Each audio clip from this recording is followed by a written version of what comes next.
Fala tropa, tô na área para analisar os jogos dessa terça-feira aqui para vocês, tá? Bons jogos nessa terça-feira. Teremos qualificação da Champions League, teremos Libertadores Sul-Americana, teremos Real Madrid estreando na temporada. E cara, tem muitas apostas para poder compartilhar com vocês aqui, muitos jogos para a gente poder analisar, fazer nosso planejamento.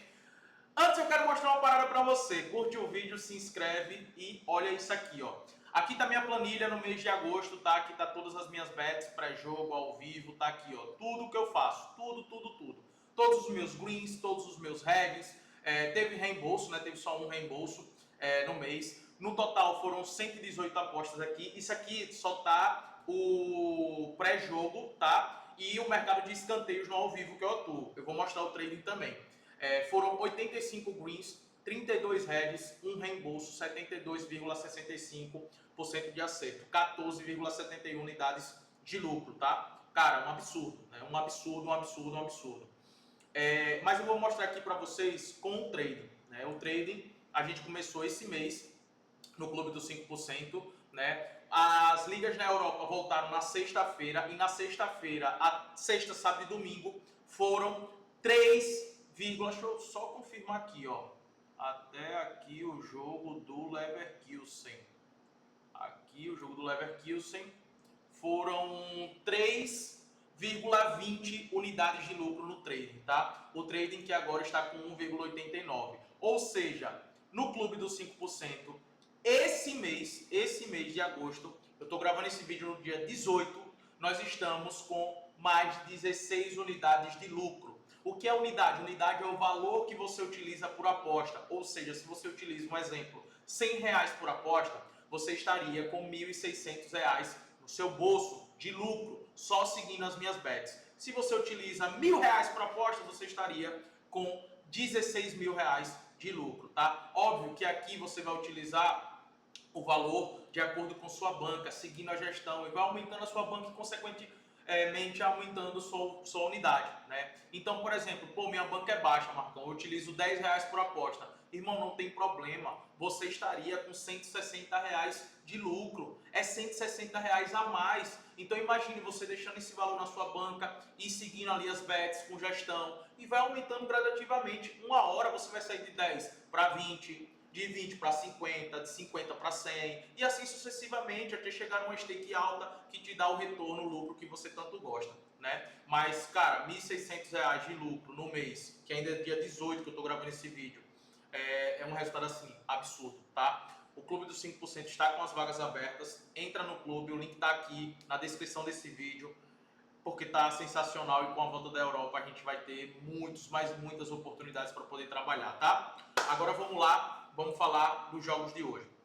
Começando com os favoritos, eu listei aqui 4 favoritos para a gente poder trabalhar. O primeiro deles é o Chengdu Rosheng contra o Renan. O Chengdu que poupou os seus jogadores no final de semana pela Liga Chinesa, porque aqui é a semifinal da FA Cup, então é muito importante para eles. E é o título mais palpável, né? É óbvio que eles também estão brigando pela Liga, mas é o título mais palpável aqui para eles. O caminho está muito bom, porque na outra semifinal ele é o favorito, tá? Ele é superior do que os outros adversários, mas na China a gente tem que ter o máximo de cuidado, né? O jogo começa às 8h30 e eu estarei aqui no QG analisando esse confronto de um olhar para o Chengdu como favorito, mas também com um olhar no mercado de gols. É um mercado que eu não recomendo apostar aqui por ser uma semifinal, né?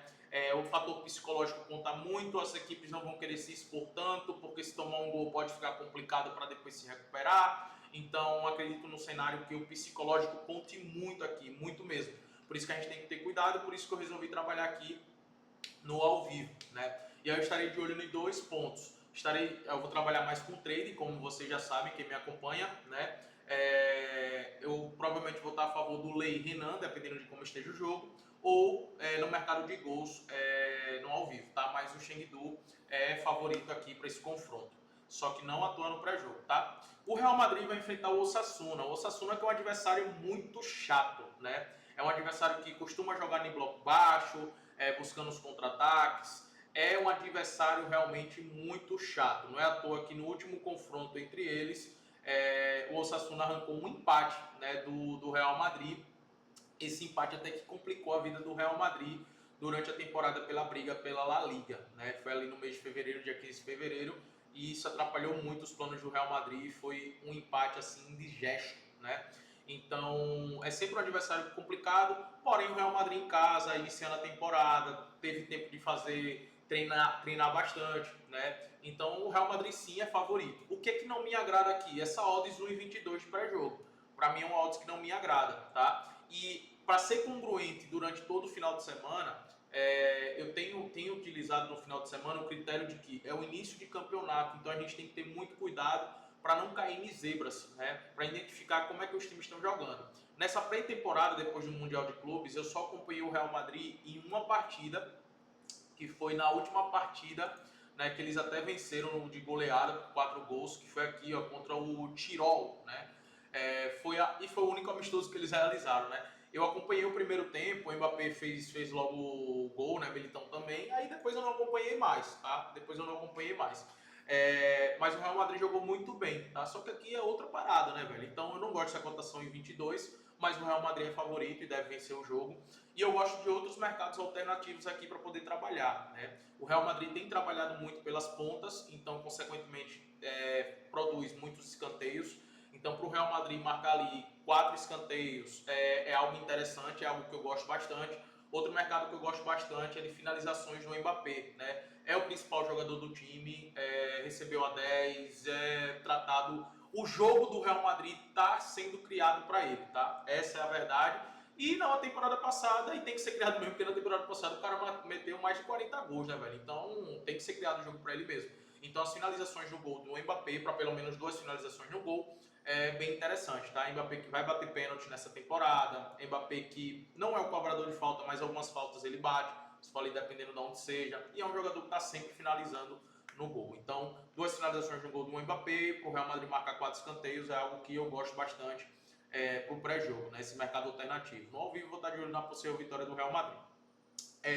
Nós teremos Racing contra o Peñarol e, cara, o Peñarol ganhou o primeiro jogo, tá? O Peñarol ganhou o primeiro jogo por 1-0 e agora o Racing em casa, que é o favorito para avançar nesse confronto, vai ter que marcar pelo menos 2 gols para se classificar direto, porque um gol de diferença vai para os pênaltis, né?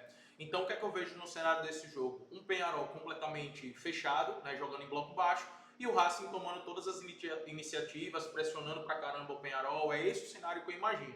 Diante desse cenário, a gente está para trabalhar alguns mercados, como por exemplo, para o Racing ter mais escanteios, para o Racing ter mais chute ao gol, né? São mercados que eu gosto bastante. E outro mercado que eu gosto de trabalhar aqui na Libertadores é o mercado de cartões. O primeiro jogo já foi assim, o segundo também eu acredito que será. Então, para ambos os times receberem pelo menos 2 cartões, é algo que eu gosto bastante. A equipe do Peñarol bate pra caramba, ainda mais tendo que se defender. E a equipe do Racing não fica atrás, né? As equipes argentinas. Então, para ambos os times receber 2 cartões também é algo que eu gosto bastante aqui, acho interessante. No ao vivo também, eu vou estar de olho na possível vitória do Racing, né? Mas trabalhando com trade, dependendo de como é que vai estar o Racing, porque o Racing, quando está necessitando do resultado, eles costumam se atirar muito e ceder muitos contra-ataques. E eu quero ver se o Peñarol vai querer estar aproveitando esses contra-ataques, porque se estiver aproveitando muitos contra-ataques, é um perigo, né, essa vitória do Racing, ou para o Racing pelo menos empatar o jogo. Então é isso que eu vou estar observando no ao vivo para tomar a decisão, e a cotação também está bem baixa, em 45, né? O Fluminense vai enfrentar o América de Cali, também é um favorito aqui.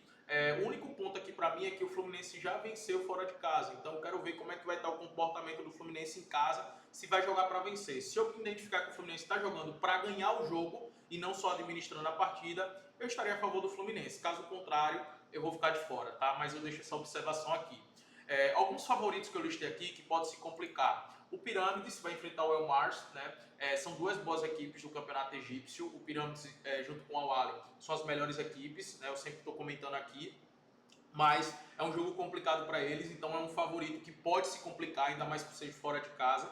Outro mercado que eu estarei de igual aqui é no over 1,5, tá? Se estiver pagando 1,50 ali no ao vivo, provavelmente estarei de olho nesse over 1,5, porque são 2 equipes bem ofensivas, beleza? O Estrela Vermelha vai enfrentar o Paphos. Esse Paphos, cara, vou ser sincero, me surpreendeu, tá? Me surpreendeu durante esse campeonato. Um time bem organizado, um time que contra-ataca muito bem. Mas, cara, o Estrela Vermelha da Sérvia, classificação de Champions League, é favorito dentro de casa. E ele sabe da importância de fazer um bom resultado dentro de casa, né? Então, também, para mim, é um favorito do dia. Não tá na minha lista de favoritos lá em cima, tá aqui no handicap asiático, porque, cara, eu preciso identificar como é que vai ser o nível de enfrentamento do Estrela Vermelha com o Paphos, beleza? Porque eles não costumam atuar. Eu não tenho muitas amostras, né, para poder tomar uma decisão de como atuar aqui, né? Do quanto o Estrela Vermelha vai ser superior diante do Paphos se eles jogam em ligas completamente diferentes. Porque na Sérvia, o Estrela Vermelha a gente sabe que doutrina, né? Todo final de semana eu estou a favor da vitória deles no seu campeonato, na sua Liga Nacional. Mas aqui eles são favoritos, sim, tá? Se for trabalhar no pré-jogo, utilize o empate anula, que é o melhor, beleza? Ferencváros vai enfrentar o Karabag. Ferencváros também me surpreendeu durante essa qualificação da Champions, acompanhei os seus jogos. O Karabag também, né? O Karabag em casa sempre é muito forte, mas fora de casa tem caído um pouco de nível, tem tido dificuldade de marcar gols. E vai enfrentar uma equipe muito dura, né? O Ferencváros aqui é favorito dentro de casa, mas é aquilo também, é um favorito que pode se complicar. Então, se for trabalhar no pré-jogo, utiliza um empate anula, né? Para ter uma segurança maior. E teremos Vélez contra o Fortaleza e São Paulo contra o Atlético Medellín. No caso do Vélez e Fortaleza aqui, cara, o Fortaleza, a fase é horrível, né? A fase é horrível, o time não consegue vencer, o time vem sofrendo muitos gols, é derrota atrás de derrota. O Vélez jogou melhor no primeiro jogo, né, na casa do Fortaleza, e para esse jogo o Vélez é favorito. Mas o Vélez perdeu alguns atletas, né, durante essa parada para o Mundial, então esses desfalques foram desfalques importantes que o Vélez perdeu. O time também caiu de rendimento, tá? O time caiu de rendimento comparado ao que fez na fase de grupo da Libertadores. Então é um jogo que, para resultado, eu vou acompanhar no ao vivo, mas eu gosto aqui de trabalhar para ambos os times tomarem cartões, para o Vélez fazer pelo menos ali 3, 4 escanteios, porque eu acredito que o Vélez vai dominar essa partida. E aí, de acordo com o que o ao vivo estiver me mostrando em relação à postura do Vélez e do Fortaleza, pode ser que eu esteja contra o Fortaleza, né?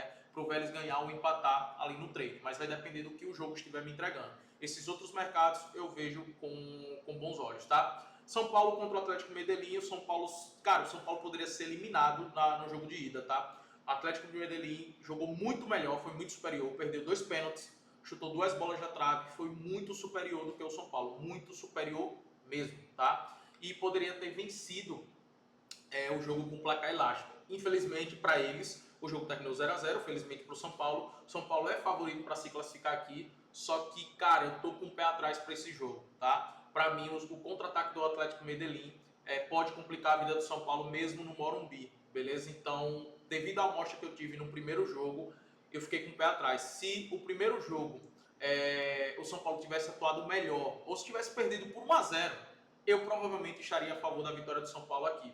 Mas pelo jogo ter sido 0-0 e pela atuação do São Paulo ter sido muito ruim mesmo, eu fico com o pé atrás. Por isso que resultado também é algo que eu vou trabalhar no ao vivo, porque para mim o São Paulo é um dos favoritos que pode se complicar nessa terça-feira. Mas tem outros mercados que eu gosto bastante para trabalhar no pré-jogo. Para ambos os times tomarem cartões, para o São Paulo marcar pelo menos ali 3 escanteios, para o Atlético Medellín marcar pelo menos 2 escanteios. São mercados que dá para você utilizar no pré-jogo para poder levar odds, beleza? E mercado de gols, tem 3 jogos aqui. O Al Nassr vai enfrentar o Ittihad, são as 2 melhores equipes da Arábia Saudita, junto com o Al Hilal, obviamente. Tem o Al Ahly também, que foi campeão agora da Champions, né? Mas perdeu muitos jogadores. O Al Nassr perdeu também alguns jogadores, o John Duran, por exemplo, mas chegou o João Félix, chegou o Coman, que já vai atuar nesse jogo. Então, pô, você tem ali João Félix, Cristiano Ronaldo, Coman, Mané, Brozovic, Otávio, irmão, é muita qualidade. O Inigo Martínez, que chegou agora, né, na zaga, é muita qualidade. O Ittihad também tem qualidade, né, com Diaby, Bergwijn, o Benzema, muita qualidade dos dois lados. O Ittihad, Al Ittihad foi o campeão, né, da Liga e o Al Ahly campeão da Champions. E, cara, vai ser um jogão aqui, vai ser um jogaço entre os dois. E não tem outra, né? Para mim o mercado de gols é a melhor opção. Ambos marcam, são 2 times que sofrem muitos gols, mas marcam muitos gols, porque essas equipes costumam investir bastante no setor ofensivo. O Al Nassr, que agora está investindo no setor defensivo, né, investindo pesado. O Al Hilal completamente investimento em todos os setores, mas esse ambos marcam é algo que eu vejo com bons olhos para a gente poder atuar aqui, tá? Então deixo esse ambos marcam para vocês aqui pro pré-jogo. E no ao vivo vamos ver como é que vai estar o comportamento das 2 equipes para a gente tomar a decisão. Al Nassr muito forte para essa temporada, com o Jorge Jesus e com essas contratações, chega muito forte, tá? talvez o melhor time da Arábia Saudita hoje, para mim até à frente do Al Hilal. E com o JJ no comando, provavelmente vai fazer esse time jogar muito. E Rangers contra o Bruges, né? Cara, esse jogo aqui eu vou estar de olho no mercado de gols, principalmente aqui no over 1,5. Over 1,5. Pro pré-jogo, para mim, eu vejo com bons olhos. São duas equipes bem ofensivas, mas eu não fiz no pré-jogo aqui, tá? Eu vou trabalhar no ao vivo para identificar um pouco desse cenário por ser um jogo de ida. Se fosse um jogo de volta, e dependendo do placar que esteja, a gente já iria no pré-jogo. Mas, pô, jogo de ida, as duas equipes vão ter um medo muito grande de perder. O Bruges vai jogar um pouco mais defensivo. Então vamos ver como é que vai estar o comportamento das equipes. E o Independente Del Valle vai enfrentar o Machuque Runa. O Machuque Runa perdeu o primeiro jogo por 1-0 e vamos ver como é que vai estar o comportamento do Del Valle. O Machuque Runa vai ter que ir para cima e vai para cima, né? Vamos ver se o Del Valle vai aproveitar os contra-ataques. Se tiver um jogo de muita trocação, o over 1,5 também é um bom para a gente utilizar aqui no pré-jogo, tá? Quer dizer, no ao vivo esperar uma cotação melhor, né? Quem quiser atuar no pré-jogo também é uma boa, não é ruim não, tá? Porque o cenário que eu vejo é esse. Como o Machuque Runa perdeu por 1-0, eles vão ter que se lançar, eles vão ter que buscar o gol. Vai estar o contra-ataque com uma equipe que tem muito mais qualidade, que é o Del Valle. Então vai ficar um jogo de muita trocação. E o primeiro jogo já era para ter sido um jogo com muitos gols, né? O Del Valle perdeu gol pra caramba, teve gol anulado. Então eu acredito que vai ser um jogo bem aberto. Para você pegar todas as minhas bets, cara, entra no clube, o link tá aqui na descrição. Vamos para cima, curte o vídeo, se inscreve, que amanhã, amanhã tá recheado de jogos também, tá? Amanhã tem Flamengo Internacional, amanhã tem Celtic, Estudiantes e o Portenho, Catsiaia contra o Al-Ahly, Fenerbahçe contra a Benfica, Messi, né, contra o Gignac, Juventude Vasco. Será que o Vasco aplica mais uma goleada? Amanhã vai ter muitos jogos para poder também analisar, então já curte, se inscreve no canal, vamos para cima.